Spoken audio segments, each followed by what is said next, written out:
Good morning, everyone. Continuing with our online Bible study, I'm going to be reading from the Gospel according to Mark, the second chapter, and we're continuing with the story after Jesus could not enter the towns or villages for some time because of the leper spreading the news of Jesus is healing him.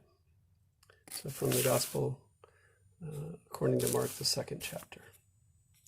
When Jesus returned to Capernaum after some days, it was reported that he was at home. So many gathered around that there was no longer room for them, not even in front of the door, and he was speaking the word to them. Then some people came, bringing to him a paralyzed man carried by 4 of them.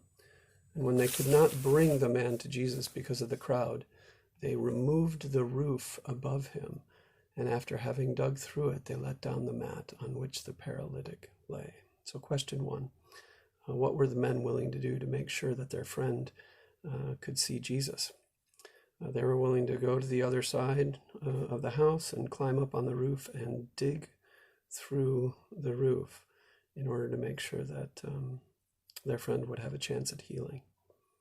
How far should we go to make sure the left behind in our society have access to healing and mercy? That's a question for each of us to ponder and consider. But Jesus would say that we should do everything in our power to make sure those left behind have access to his healing ministries. He, as we will shortly see, was amazed by the faith of these men and what they were willing to do.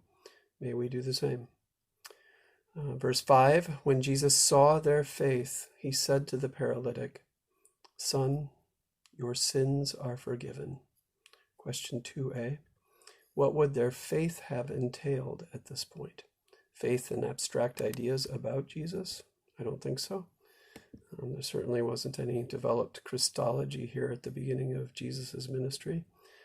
I think that the faith that they had was a kind of hope, a faith in the stories that they heard that Jesus was a healer, and a hope that their friend would be healed by him. Question 3, how does Jesus respond to their faith? He responds to their faith by forgiving the man's sins, which is surprising because that was not something that a priest, somebody who was not a priest, would be doing.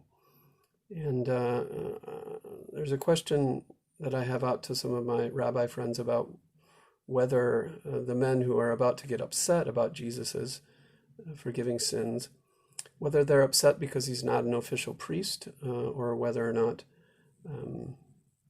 nobody declared forgiveness. That would very much surprise me. I'm guessing that around Yom Kippur and other special holidays, and perhaps whenever someone offered a sacrifice at the temple related to atonement, I'm guessing that priests in either or both of those circumstances would declare forgiveness to the people or to the individuals. So I think that the reason that the scribes are upset is because Jesus is not an official priest. He's outside the temple cultic system of forgiveness. And yet here he is declaring a man's sins forgiven. So now some of the scribes were sitting there, continuing in the story.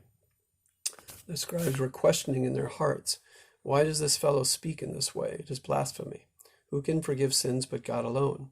At once Jesus perceived in his spirit that they were discussing these questions among themselves, and he said to them, why do you raise such questions in your hearts?